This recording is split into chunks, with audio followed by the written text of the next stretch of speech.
अपने आत्माओं, हमारा दुर्भाग्य रहा कि हमें ऐसे नकली गुरु, धर्म गुरु प्राप्त हुए जिनको अपने सिलेबस का भी ज्ञान नहीं। वो टीचर कौन से खाते के। वैसे तो ये वर्ण बाद में बने हैं, हम सभी एक ही थे, ना कोई ब्राह्मण था, ना क्षत्रिय, ना शूद्र, ना वैसे, सभी भाई बहन थे। फिर इन्होंने अपने वर्क डिवाइड कर लिए। एक भाई ने, यानी एक कुछ व्यक्तियों ने मिलकर कहा भी आप शिक्षा ग्रहण करो और सदग्रंथों को समझो और इस ज्ञान को हमें बताओ। तो उनको पंडित कहने लगे जो सदग्रंथ पढ़ा करते थे और सुनाया करते थे। वो थे स्टार्ट में हम एक ही, हमारा गोत्र है। बाद में हम बढ़ते चले गए, आगे चल के हमारे वंश के नाम से कुल का गोत्र बनता चला गया, कुल गोत्र। तो उनको जो पंडित बने उनको पूरी छूट दे दी कि हम तुम्हें तुम्हारा सारे परिवार का खर्चा भी देंगे पूजा रूप में, आप इन सदग्रंथों को पढ़िए और हमें बताओ।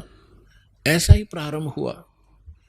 अब परमात्मा ने आके बताया है कि गुरु बिन वेद पढ़े जो प्राणी और समझन सार रहे ज्ञानी, गुरु बिन काहु न पाया ज्ञाना, जो थोथा भूछड़े मोड़ किसाना। तो इन ऋषि महर्षियों को कोई सदगुरु मिले नहीं, और सदगुरु स्वयं परमात्मा आए लीला करने के लिए, वो हमने सुहाए नहीं।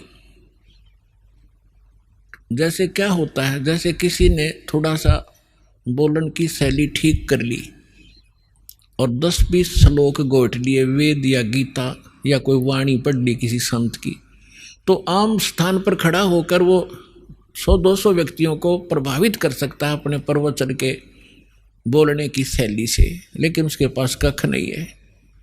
जब तक सदग्रंथों का संपूर्ण ज्ञान ना हो और कंप्लीट वे ऑफ वर्शिप यानी पूर्ण भक्ति विधि ना हो, तो ज्ञान भी एक आने का नहीं।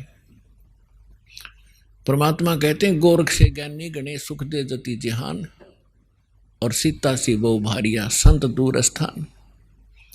फिर परमात्मा कहते हैं कि श्रोता कोट अनंत हैं और वक्ता कोट अनंत और दानी कोट अनंत हैं, पर बिरले साधु संत।